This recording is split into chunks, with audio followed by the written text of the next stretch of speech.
Donald Trump is the next president of the United States, and it's his most extreme incarnation. The people around him, the most extreme yet. How the hell has this happened? The Democratic establishment were really cocky. They really briefed in the run-up to this that they thought they had this. And they were talking about a really decisive victory for Kamala Harris and her faction, I suppose, of the Democratic Party. Well, that hasn't happened. It's been a catastrophe for them, and now the consequences are going to be felt not just by the US, but by the rest of the world. But I think we know what's going to happen. They're not going to accept that accountability, and they're going to look elsewhere. And that struggle is really important. What happens next will be determined by the question of accountability. I'm at the Democratic Socialists of America Watch Party here in Brooklyn. Jeremy, hello, how are you? Tell me who you are. I'm Jeremy Cohan. I'm the co-chair for several years of NYC-DSA, New York City Democratic Socialists of America. Have been active. I mean, I'm getting like super deja vu because I joined NYC-DSA right after Trump was elected in 2016. So yeah, and here we are again. Hello, darkness, my old friend. And I've been a leader in our Palestine solidarity work this last year, and have seen incredible growth on the left in this country, and also another disastrous sign that the far right has a hell of a lot of power, and that the center has enabled that far right. So that's kind of who I am and where we are, and it's pretty dark moment, I think, for the country. I think it didn't have to be this way. I mean, I was reading the Times the other day, and they had a piece on Bernie Sanders, and they were just like, oh, it's so interesting. Bernie's tone is really different in these rallies than Kamala. Bernie's whoa, there's a lot wrong with America. We should be mad, and trying to appeal to the kind of grievance that Trump supporters feel. And Kamala's just joy, love, And so I think, Bernie from the very beginning of the Biden campaign, let alone the Harris campaign, was you should run an economic populist message. People are mad at, rising prices. People are mad at the general state of the economy, at 40 years of neoliberalism, whatever. You can run on that message, and the Kamala campaign did not. Instead, Trump seems like the economy sucks, look to me, I'm going to save you guy. And then, on the questions of foreign policy and peace, Trump, I was in Philly knocking on doors, and people were like, Trump is going to end the wars. Trump is the anti-war candidate. And when I spoke to people at Trump rallies, I mean, you get obviously people talking in a majority of ways about migrants, but after that, the two main issues were war, and it's quite depressing hearing at a right-wing rally people talking like peaceniks, and prices, the cost of living. Yeah, and I think the left gave the Democratic Party so many opportunities to change its position on a ceasefire, to put actual pressure on Israel through an arms embargo, and I think whatever we think about, Trump is obviously in the pocket of the military-industrial complex. Trump obviously has, people have maybe forgotten that we almost had a nuclear war or nuclear conflagration with North Korea or with Iran at various points in his administration. But, he was running as the world's in chaos, I'm gonna stop it guy. And, that, I think, we gave the Democrats constant chances to run on a peace line, to say they supported a ceasefire. And there was a moment early on when Harris replaced Biden where that seemed like a direction she was more open to. And then immediately kind of the foreign policy blob, the Clinton campaign blob kind of attacked. And we're none of that. I mean, the Democratic establishment are not known for self-reflection. And what they tend to do is blame others for their defeats. And I think we'll hear, Russia did this. I think we'll hear progressives did this. I think we'll hear those who supported Palestine solidarity and opposed the genocide. They did this. They'll go through a list, minority voters. They'll scapegoat them. What's going to be the response to that? I mean, I think, there's obviously just the basic things, which is that, the leaders of the left, Bernie, AOC, others were stumping for Harris, were fighting against a Trump administration. And many of us on the left have thought, it would be a disaster if Trump wins again, and we've put our backs into it. So A, there's just like the record. But B, it's also like, you know, if you ask the American public to make you the most powerful person in the world, you have to actually offer them something.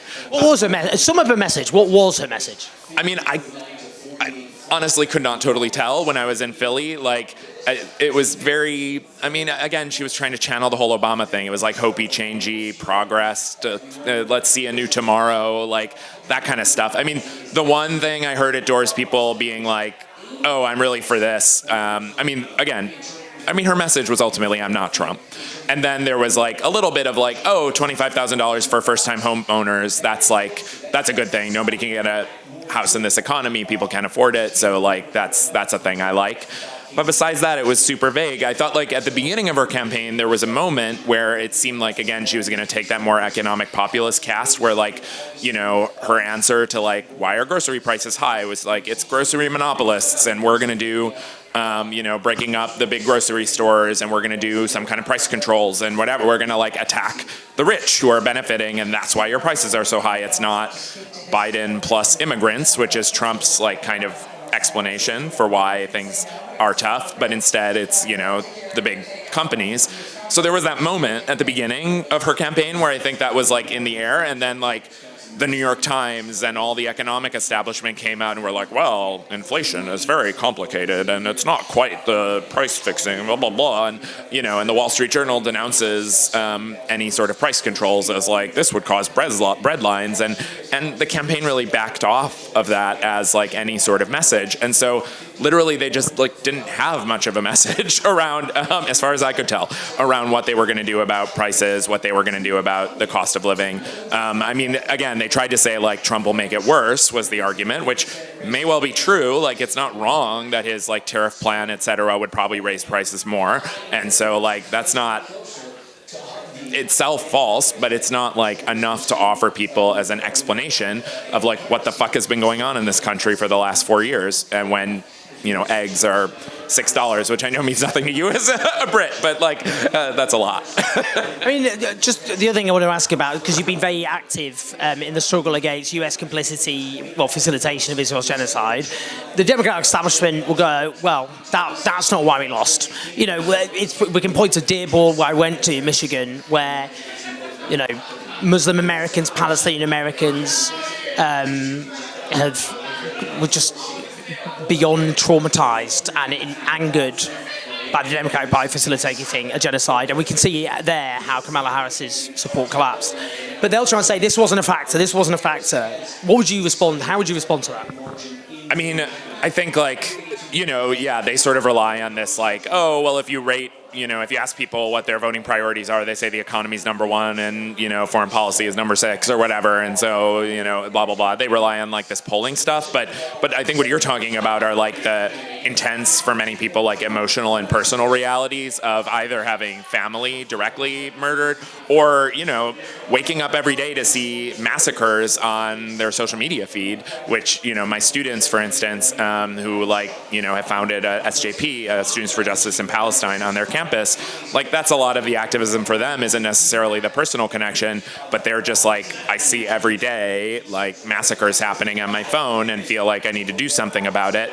And the fact that the party couldn't, you know, speak to that at all, like at best there was like, I mean, you know, I don't want to say the incredible activism that like people have done in America and the anti-war movement that has arisen in this last year did get a chunk of Democrats to come out for a ceasefire, did get the rhetoric from the administration to change, but it was clearly nowhere near enough, and many other opportunities that, for instance, the uncommitted movement gave to the Democratic establishment to say like, you know, we actually care about Palestinian humanity at all. We actually are going to put serious pressure on Netanyahu.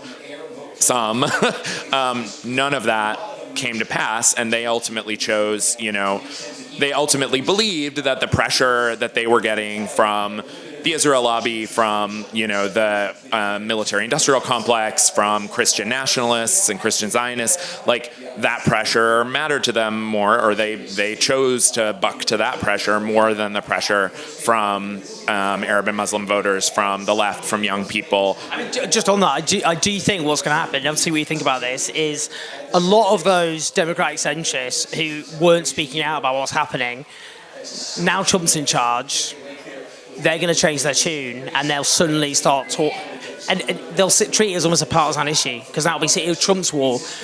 Do you think that's going to happen? Do you think all of a sudden now a load of Democratic centrists will suddenly discover the horrors of Gaza and Palestine when it's too late? They're no longer in office. Yeah, I mean, it's interesting, because in some ways I think, like, that's a hope the left has in part had over the last year, not with the Trump side of it, because I think you're right. There's something like obviously very cynical and hypocritical of having positions. I mean, immigration is obviously the perfect example of this, where like when Trump's in power, kids in cages matter. When Trump's in power, cruelty to immigrants is like a high priority. When he's not, like, suddenly nobody cares anymore.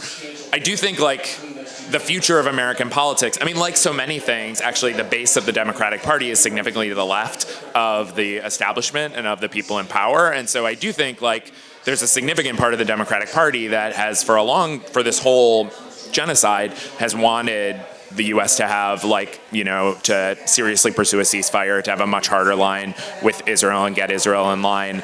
And that, I do think there is potential in this country to increase the wedge in the Democratic Party to make at the very least to make knee-jerk support for Israel, unconditional aid, which for a long time has been kind of the bipartisan position of the American political establishment, to make that a single-party position, to make that the Republican position.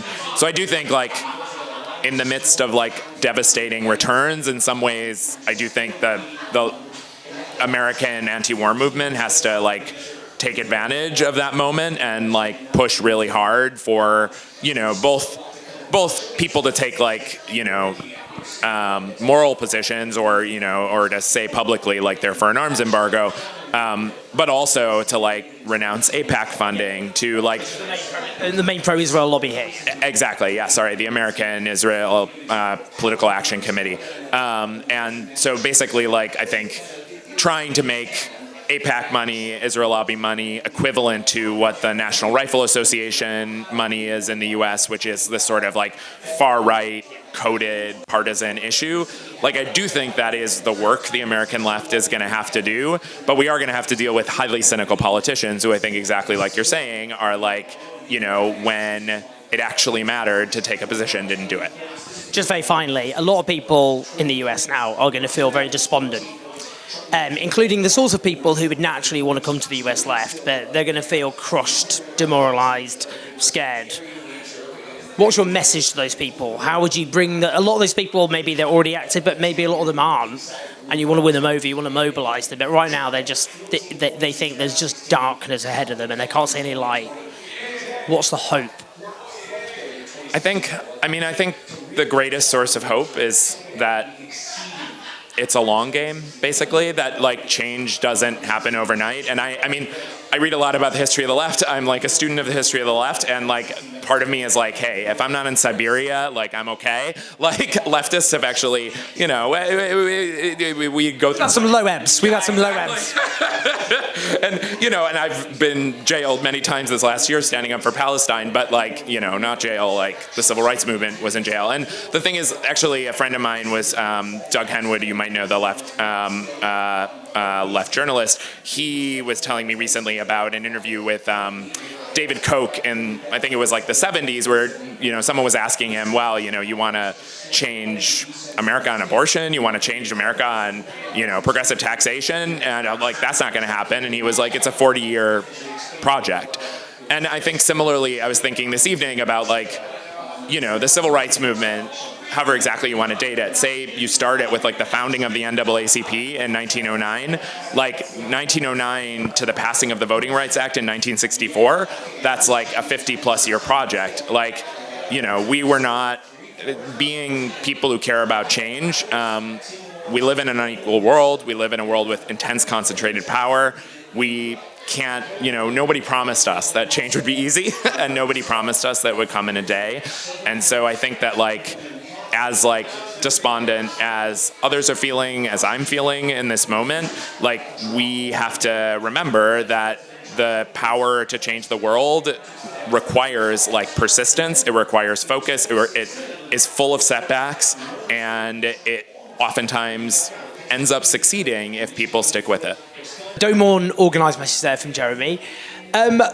It's been a roller coaster these last few days, doing these videos, travelling across the United States, and now we have the result. And it's Donald Trump as president of the United States for the second time in a far more febrile atmosphere. What I intend to do now is to do more of the videos that I've been doing. I need to work out what the plan is. Obviously, it was all based on what the results were going to be. But the plan is to travel and I'm going to go to Washington, D.C., do a video with my good friend Mehdi Hassan Fazzetio. But I'm going to talk to some really important people about what this means for the US, what it means for the world, what it means for Palestine. So do click on the link, help support this project at patreon.com/OwenJones84, or do a one-off support if you want on the link in the description, so we can get some more brilliant videographers to make these videos about, I'm afraid to say, what is a very consequential moment in human history, which will have an impact for generations to come. And I want to cover this as best I can, but you've made that possible. Press like, subscribe, leave your thoughts and comments as ever. Listen to the podcast. I'll speak to you soon.